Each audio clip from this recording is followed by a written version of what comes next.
ಎಲ್ಲರಿಗೂ ನಮಸ್ಕಾರ.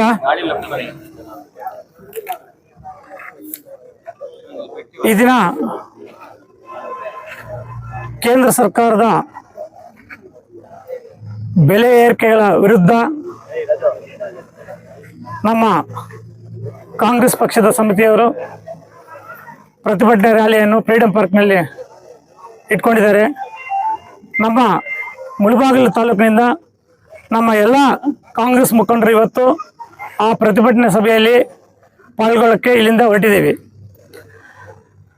ಏನು ಇವತ್ತು ಅವರು ಗ್ಯಾಸ್ ಆಗಲಿ, ಪೆಟ್ರೋಲ್ ಮತ್ತು ಡೀಸೆಲ್ ಬೆಲೆ ಏರಿಕೆ ಮಾಡಿದ್ದಾರೆ.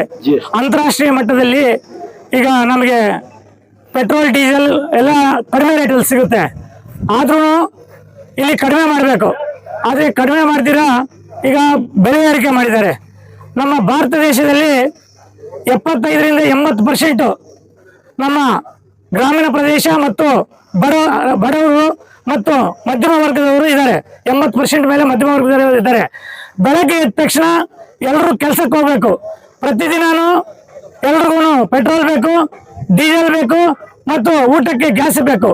ಈಗ ಪ್ರತಿದಿನ ಯೂಸ್ ಮಾಡುವಂಥ ಬಡವರ ಮೇಲೆ ಹೊರೆ ಹಾಕಿದ್ರೆ ಯಾವ ಥರ ಇರುತ್ತೆ ಅಂತ ನೀವು ಪ್ರಶ್ನೆ ಮಾಡಬೇಕಾಗುತ್ತೆ. ಅದೇ ರೀತಿ ನಮ್ಮ ಈಗ ಮೀಸಲಾತಿ ಬಗ್ಗೆ 4% ಮೀಸಲಾತಿ ಕೊಟ್ಟಿದ್ದಾರೆ. ಮೈನಾರಿಟೀಸ್ ಅಂದರೆ ಮುಸ್ಲಿಮ್ಸ್ ಒಬ್ಬರೇ ಬರಲ್ಲ, ಜೈನರು ಬರ್ತಾರೆ, ಬೌದ್ಧರು ಬರ್ತಾರೆ, ಏನೋ ಕ್ರಿಶ್ಚಿಯನ್ಸ್ ಬರ್ತಾರೆ, ನಾನಾ ಏನೋ ಕಮ್ಯುನಿಟಿಯವರು ಬರ್ತಾರೆ. ಅವ್ರಿಗೆಲ್ಲ ಸೇರಿಕೊಂಡು 4% ಮಾಡಿದ್ದಾರೆ. ಅದನ್ನು ಇವತ್ತು ರಾಜ್ಯಪಾಲರು ಬಿಲ್ಗೆ ಸೈನ್ ಹಾಕಿಲ್ಲ, ಅದನ್ನು ರಾಷ್ಟ್ರಪತಿಗೆ ಕೆಲಸಕ್ಕೆ ಹಂಗೆ ಇಟ್ಕೊಂಡಿದೆ.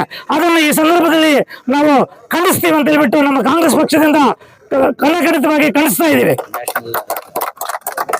ಅದೇ ರೀತಿ ಈಗ ನಮ್ಮ ದೇಶ ಉದ್ಧಾರ ಆಗಬೇಕಾದ್ರೆ ನಾವು ಏನು ಇವತ್ತು 80%, 90%, 75% ನಾವು ಗ್ರಾಮೀಣ ಮಟ್ಟದಲ್ಲಿ ಬಡವರಿದ್ದಾರೆ, ಮಧ್ಯಮವರ್ಗದವರಿದ್ದಾರೆ, ಇವರೆಲ್ಲ ಡೆವಲಪ್ಮೆಂಟ್ ಆಗಬೇಕು. ಈ ಡೆವಲಪ್ಮೆಂಟ್ ಆಗುವಂಥ ಸ್ಕೀಮ್ಗಳು ಮಾಡಬೇಕು ಭಾರತ ಸರ್ಕಾರದವರು. ನಾವು ಈಗ ಕರ್ನಾಟಕ ಸರ್ಕಾರದಲ್ಲಿ ನಮ್ಮ ಕಾಂಗ್ರೆಸ್ ಸರ್ಕಾರ ಮಾಡಿರುವಂಥ ಈ ಸ್ಕೀಮ್ಗಳು 5 ಗ್ಯಾರಂಟಿಗಳಿಂದ ನಿಮಗೆ GST ಇವತ್ತು ಯಾವ ಮಟ್ಟಕ್ಕೆ ಹೋಗಿದೆ ಅಂತ ನಿಮ್ಗೆ ಗೊತ್ತಾಗಿದೆ. ಏನು ನಮ್ಮ ಜಿ ಡಿ ಪಿ ವ್ಯಾಲ್ಯೂ ಯಾವ ಮಟ್ಟಕ್ಕೆ ಹೋಗಿದೆ. GST ಇಡೀ ಇಂಡಿಯಾದಲ್ಲಿ ನಮ್ದು ಹೆಚ್ಚಿಗೆ ಕಲೆಕ್ಷನ್ ಆಗ್ತಾ ಇರೋದು ನಮ್ಮ ಕರ್ನಾಟಕದಲ್ಲಿ. GDP ವ್ಯಾಲ್ಯೂ ಆಗಿರೋದು ಕೂಡ ನಮ್ಮ ಕರ್ನಾಟಕದಲ್ಲಿ GDP ಮಟ್ಟ ಬೆಳೆದಿದೆ. GDP ಮಟ್ಟ ಅಂದ್ರೆ ಬಡವರು ಎಂಜಾಯ್ಮೆಂಟ್ ಮಾಡೋದು, ಖರ್ಚು ಮಾಡುವಂತ ರೇಷು ಡೆವಲಪ್ಮೆಂಟ್ ಆದ್ರೆ ದೇಶ ಕೂಡ ಡೆವಲಪ್ಮೆಂಟ್ ಆಗುತ್ತೆ.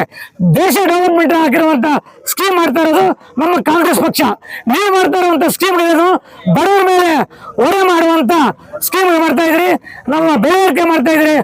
ಇವತ್ತು ನೀವು ಕೇಂದ್ರ ಸರ್ಕಾರದ BJP ಸರ್ಕಾರದ ವಿರುದ್ಧ, ಮೋದಿ ವಿರುದ್ಧ ನಾವು ಕಳಿಸ್ತೀವಿ ಅಂತ ಹೇಳ್ಬಿಟ್ಟು ಈ ಸಮಯದಲ್ಲಿ ಎಲ್ಲರ ಪರವಾಗಿ ಅವರಿಗೆ ಧಿಕ್ಕಾರವನ್ನು ಕೊಡ್ತಾ ಈ ಮಾತುಗಳನ್ನು ಮುಗಿಸ್ತಾ ಇದ್ದೀನಿ.